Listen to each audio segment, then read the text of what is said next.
Hey everybody, welcome to the channel. Glad to have you here. Today and the next couple of videos we're going to be looking at some quick battle replays where we talk about the current meta, where I think it is right now in this patch, and just some basic Total War tips to help you survive in the brutalness of quick battle. So here we're going to hop in. Hopefully that title didn't spoil too much, but I'm going to bring my Empire army here that I love so much, and I'm going to be going up against the dwarves here. And so I'm going to take you through why I like this army so much, and then we'll go talk about the dwarven army. So the core of my army here is 5 swordsmen, and these are some of the worst mainline troops in the entire game. They have almost no redeeming quality except for they're cheap and they have shields. So they can survive a skirmish phase pretty well, and I can just have a lot of them. The only thing that makes these guys decent is my warrior priest here, and so I spent 380 on this guy to make these 5 swordsmen last longer as like a core of this army. And so there's nothing on this warrior priest except for a leadership rune and a just the leadership rune, but he does have encourage, so he's giving a good amount of leadership here to this main line, and it'll make them survive much longer in any sort of engagement. On either side, I have two spearmen on either side here, and these guys are always great to bring. I bring 4 spearmen with every Empire build, no matter what I'm doing. If I'm going crazy, it doesn't matter. I have 4 of these guys, and so that only costs 1,200, and you get 4 units that are anti-large, and that can just hold down anybody for a little while. So definitely a good cost-effective bring here. You can never go wrong with spearmen. I'm going to hop over here to the Empire Knights, and I like these guys almost more than the Demigryphs, just because no one cares about them. They're not very good. They're not very armored. They do have shields, which is a bonus. But really, I'm just bringing them because they're cheap. And they are cavalry. They have horses. Their only redeeming qualities. And so these guys are going to be very good for blocking enemy cavalry from running away, for charging the main line to give our ranged contingent more time to shoot, and basically sacrificing themselves for the greater good. They're also very good at just picking up skirmishers and cleaning them off the field when they're left unprotected. So I got one of those on each flank. Now we're going to. So those are all the parts of my army that I don't care about. I don't care about the swordsman. I don't care about the warrior priest. I don't care about the spearmen. I really actually don't really care about the Empire Knights. If those things die, I don't care. They're not the critical moving parts of my army. The critical moving parts of my army, I have 6 of them, or I guess 8. So I have 2 handgunners, and I always deploy these guys behind my line and have them shooting through gaps in the line, mostly between the swordsman and the spearman.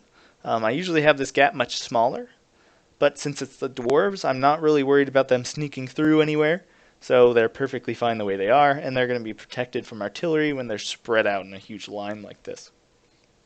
And so these guys will be shooting heavily armored infantry, enemy heroes, and large targets. And in all of those roles, these guys are going to be extreme damage dealers, and going to be just really only one of 2 sources of damage that I have. I do have these halberdiers here in the back, and I bring these guys to have some armor-piercing damage late in the game, so that can be helpful when only kind of core troops are left in the battle, and heroes. These guys are going to do okay, and so I wait to engage them till later in the battle. I also have them in the back to protect my gunpowder, my handgunners here, from enemy spawned units like zombies or chaos spawn or um, Ragnarok spiders. These guys will be able to handle all of those things pretty easily, and so that's why I have them here to pounce on any of those things as they're summoned and get my handgunners firing again as fast as possible.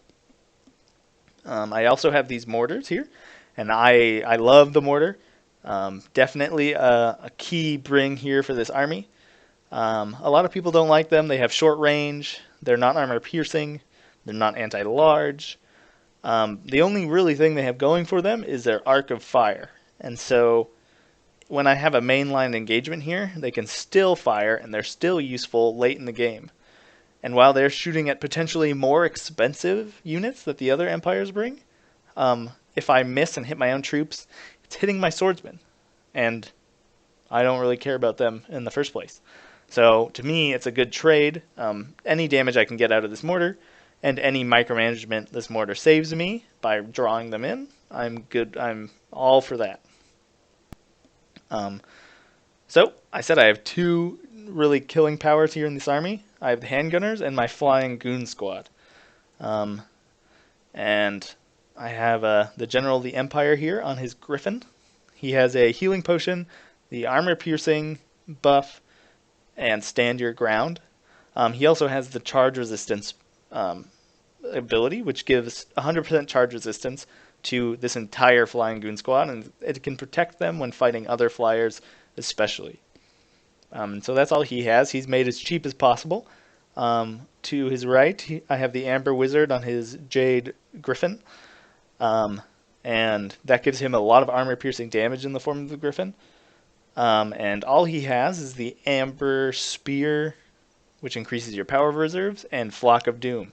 Flock of Doom is the most overpowered spell in the game right now, and when you're playing the Empire, when you're playing the Wood Elves, when you're playing the Beastmen, there will be a Lord of Beasts wizard on the field, and Flock of Doom will be coming your way. So definitely have to be aware of that and spread out, because Flock of Doom works best when you are clustered. I always bring this Jade Wizard as well, and he is just on his Pegasus, and all he has is Earthblood. Very useful for catching gyrocopters, for chasing down heroes so your flying goon squad can catch them, for charging into cheap units like swordsmen. But if you let this guy get into battle by himself, without the goon squad, he's going to be torn apart, so you definitely do not want that. Yeah, those are the key pieces. That's my whole army right there, and they're the key pieces that I tend to spend most of my time microing. Yeah, let's go take a look at this dwarf army. So, this can seem like cannons in front, and then just a line of heavy hitting infantry. This can seem like a really good idea, especially as the dwarves. But when there's Flock of Doom on the field, you can't afford to be like this. Because it's just going to punish you for blobbing up. As well, artillery, say my mortar, if it lands in here, it's going to hit like twice as many units. Here you can see Flock of Doom being cast, hitting 1, 2, 3, 4, 5 hammerers, and each 1,100 gold. So you're taking down a lot of hit points off these guys in just one spell and just for a little bit of mana. So definitely something to be aware of. These blocky formations, they're going to hurt you when you're being shot at, when you're being cast at, and when you're under artillery fire. It's going to increase the damage dealt out by those three things. It is going to protect you when you're getting cavalry charged. There you can see a huge amount, oh god, of just destruction there from that mortar. Not going to kill a lot of them because the mortar does not do armor piercing damage, but definitely will do some damage. Here another Flock of Doom coming down, and you can see it's just going to start tearing health off these guys. You can see his two Thunderers over here coming over to try and take some pot shots at my heroes.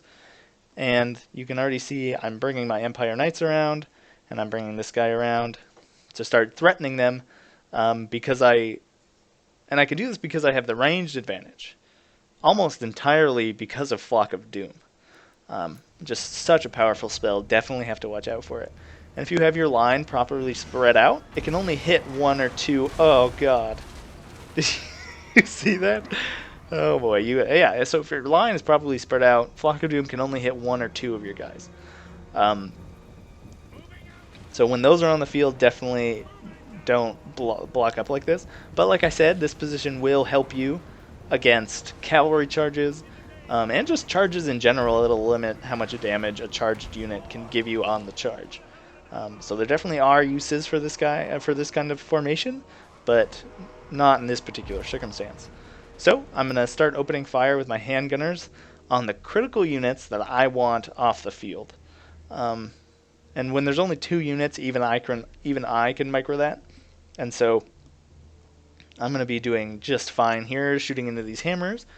And I'm just going to sacrifice these Empire Knights, because I don't care about them. I'm going to sacrifice them to let my handgunners be protected, and for them to just be, able to do extra damage.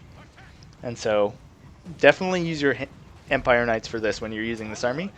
Sacrifice them at will whenever it would give you a chance to use your critical units more often, because your Empire Knights will not be the ones turning the tide in your favor. It'll be the handgunners, the hero squad, and maybe your mortar. And so you can see here, I'm going to move both of my Empire Knights in here, and you can see just how devastating this mortar is between the handgunners and the mortar and the Flocks of Doom. There's just not much here. The hammers definitely would be very good against any sort of mass greatsword army. They would destroy a massed greatsword army. And maybe that's what my opponent thought I was going to bring. But against these low armored units en masse, they're just not going to perform as well as they would. And there's not enough units here to sufficiently threaten my handgunners. And so I see where most of his forces are concentrated, and I'm going to bring my goon squad in to try and rout that bit. And why this works so well is that the generals of the Empire and the Amber Wizard both give off terror. And so that can be a very important tool to quickly rout and damage enemy units. When you can terrorize them, there's a morale penalty, and when you rear charge them, there's a morale penalty. So you can very quickly break units that would not otherwise break. And so for this army, it is really critical that these guys here stay alive and move around the battlefield to wherever you need them most, and to basically help your main line win, because they're not going to win on their own. And this guy, Ungrim here, is unbreakable, so we're going to have to cut him down here.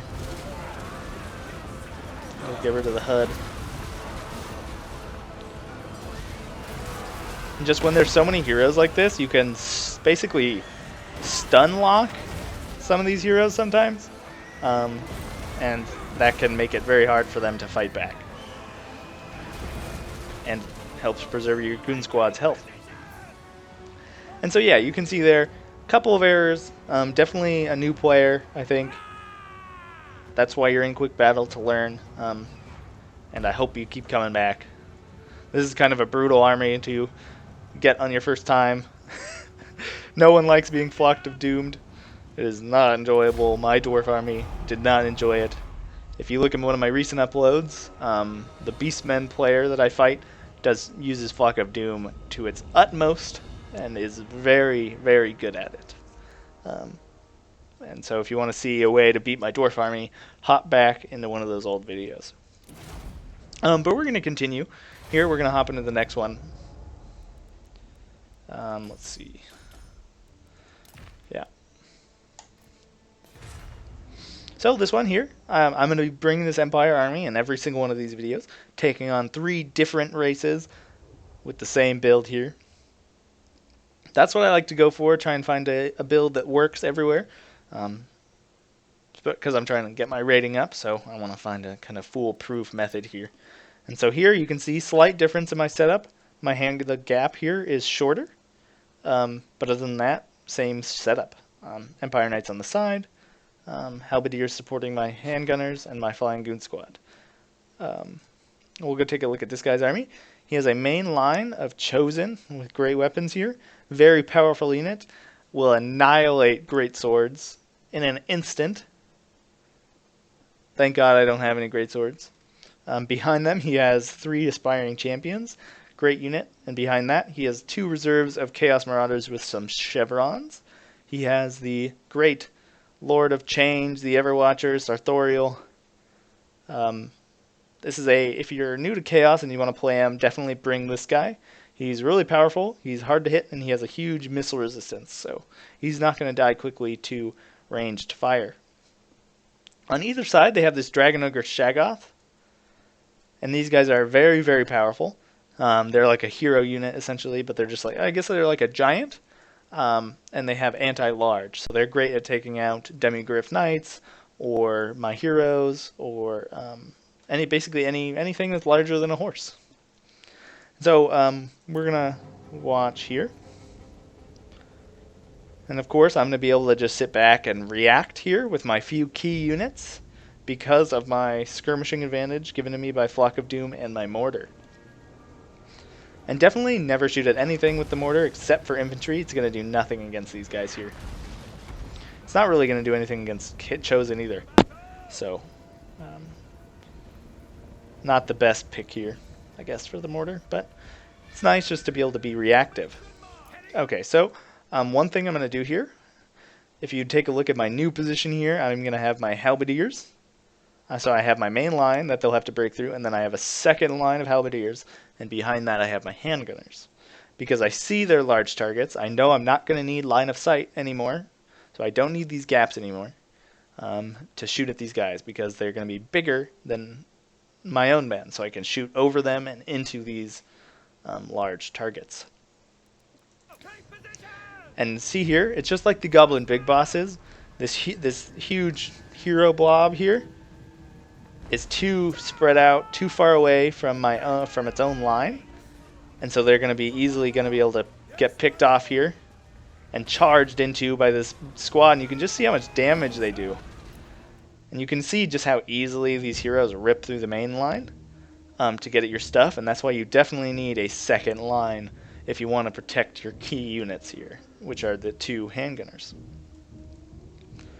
So you're going to see just how quickly this hero blob, even though this guy has huge anti-large damage, he's going to be taken down because there's 3 of them here to his 1, and so they're getting in 3 attacks for each of his. And I think I'm still shooting at him with my handgunners.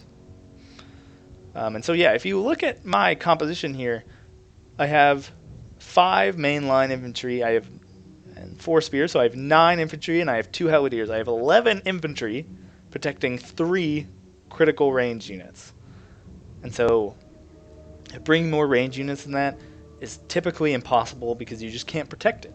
And if you can't protect it, it's not going to be worth anything in the game, you know, because you're not going to be able to get through your ammo, and you're not going to be able to shoot for long enough to change the battle. So one thing to remember, always bring a high proportion of melee units to your few range units, and to just use those range units as effectively as you can. And so here I see his huge main line. I cracked through that one Shaggoth. I'm going to bring my range units in here to fight this other one. And I see that my heroes here are occupied, and so I don't want to engage. I don't want to engage this main line. So I'm going to sacrifice my Empire Knights in here and try and get some rear charges to limit to like at least block like half of this army from engaging my main line, if they can catch up. So here you can see they're going to disrupt their charge a bit. Great mortar shot coming in there. Right through the Marauders. Hopefully tag. Nope, didn't tag the back of the Chaos. So one of them got through here. And now the rest of my guys are going to get counter charges across the board into the back of these guys. And so I'm sacrificing my Empire Knights to give these guys and my handgunners more of a chance to do what they do best. And I'm sending my goon squad here after his hero to try and finish him off, because I know he's just going to run around and disrupt all my gunners, because I can't really stop him unless I take him off the field here. And so you can see how these super high-priced Chosen are not going to do as well when they're just cleaving through masses of low armored infantry. Just because they are armor piercing, and so that means they have a slower attack rate than anything without armor piercing damage. And so versus these lighter units, they're not going to be as effective as they would be. Whereas, see, I have so many extra units here, and they probably are about the cost. I'm going to be able to charge in to the back of them with some spearmen and really start doing some damage with some relatively cheap units here. And you can see my ranged still firing at the large target. And I'm just going to swamp this guy with my huge amounts of numbers here. And I'm going to charge into his Chosen here in the back. I know that my handgunners can now clean him up. He has so little health, and there's only one of him, so I can sacrifice one of my handgunners to keep shooting at him while he's fighting the other one. And so you never want your ranged troops too close together. Definitely something to be avoided. And so what this Chaos Army would have worked against is a great sword line with some Demigryph Knights with halberds. The Dragon Ogre Shaggas have the anti-large. They would have decimated a unit of Demigryph Knights with halberds and then quickly paid for themselves if they could have had an easy large target to munch on, essentially. But since I didn't bring any super expensive units, they didn't really have anything to munch on, and so they weren't able to be cost effective. Same thing with the Chosen. Yeah. You can see here, though, still got 120 kills here. But, you know, it was on maybe a 400 gold unit or a 900 gold unit. So that's definitely the way I want it.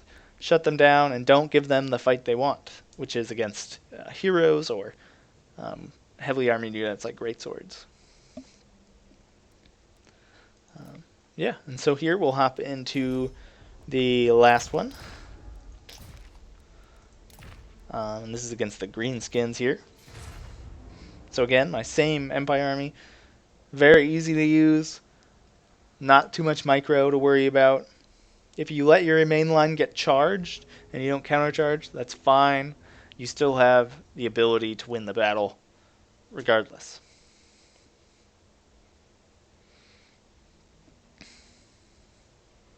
So we'll load in here. But definitely something to be aware of, that the Amber Wizard is most definitely going to be fixed, or should be fixed in the next hotfix, because it is very, very, very strong right now. And almost everybody who is the Empire or the Beastmen or the Wood Elves uses it. And so, let's take a look at this guy's army. He's got 3 Black Orcs here as a main line, and behind that he has an Orc Arrow Boy and a Derustiers, and he also has 2 Doom Diver Catapults. He has a Grimgore as his general. He has 3 Goblin Big Bosses on spiders out here. You can see them here. And he has the Moon Howlers. These guys are great for rear charging squishy Empire infantry with low leadership because of their fear ability. And over here, you have the Ragnarok Spider, who you should bring in every Greenskin army. Fantastic unit, can spawn 6 spiders to attack anything attacking your spider, especially handgunners. So that's going to be something I'm going to be definitely aware of as this battle starts.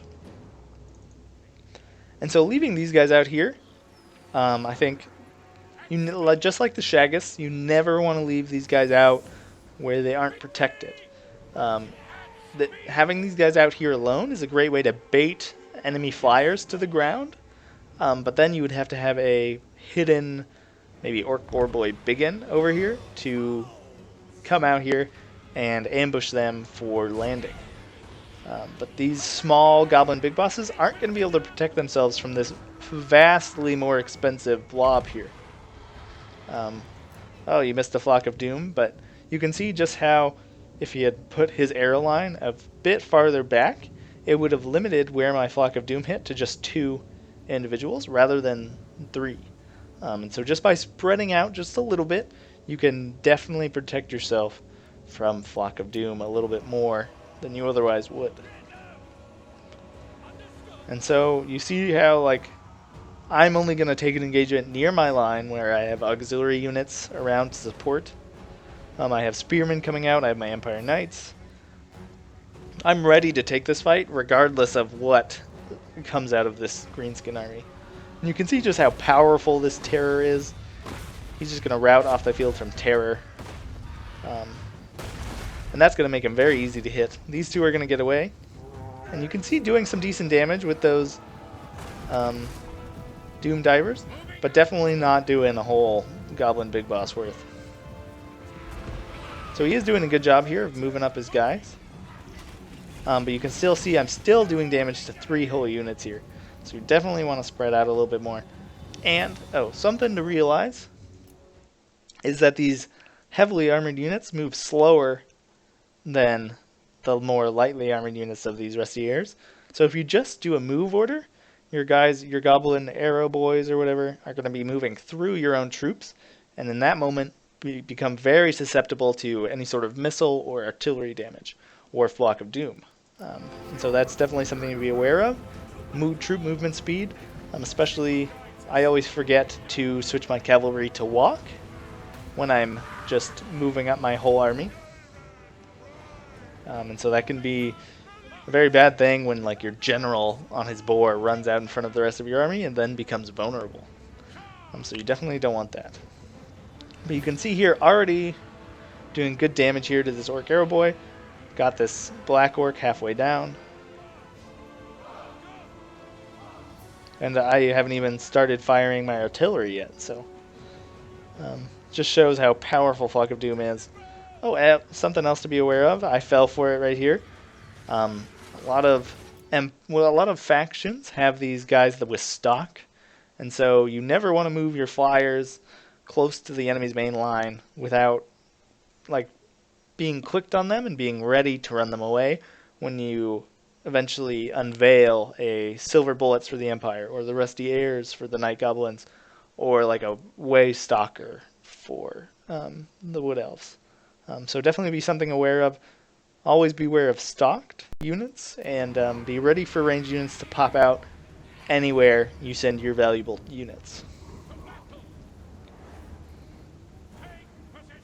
So he's just going to march right up here.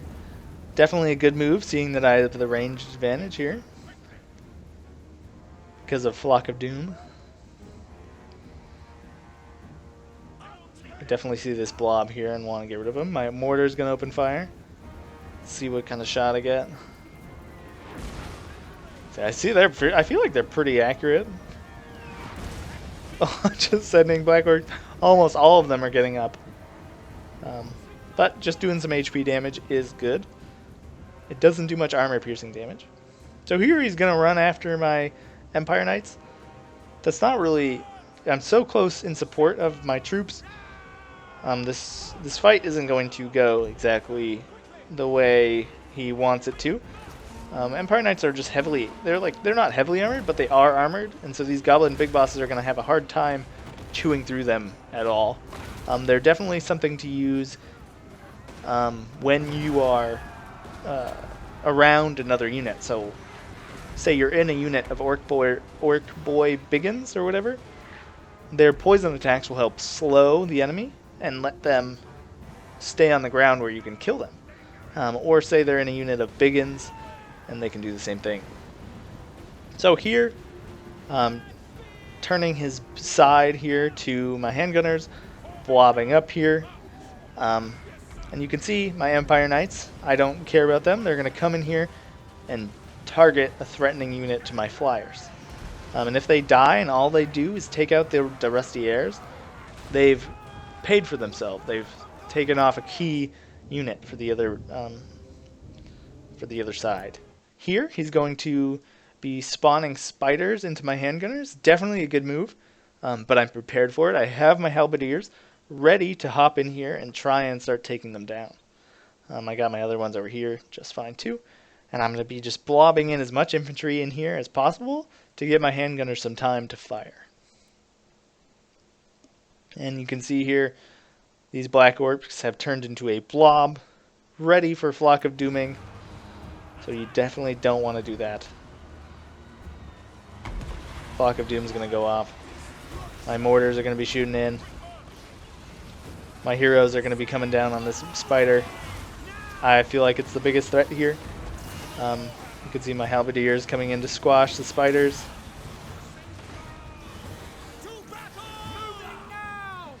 And you can see just how powerful this charge of the two griffins is. And when they're in a battle like this, you just pop Earth Blood on the bunch of them. I think I'm about to do that. And it's going to heal them all up. You also have the healing potion on your general. So he ends up being pretty tanky, which is very good when he's a critical part of your army. You can see here, now my handgunners are starting to fire again. And they're going to rout the spider off the field. And again, the Flock of Doom, the rear charge from the depleted Empire Knights. And these three expensive units here are taken off the field. And again, so just taking the enemy units, not giving them the fight they want, giving them cheap units to munch through, and using your key units, the few that you have to control, to do the real damage.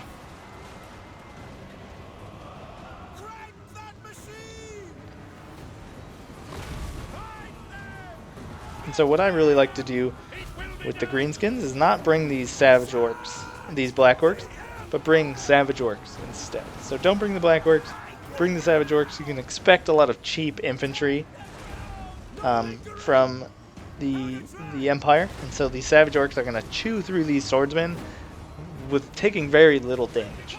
They're going to chew through spearmen very easily, and you're going to have them line almost equal to mine of these savage orcs.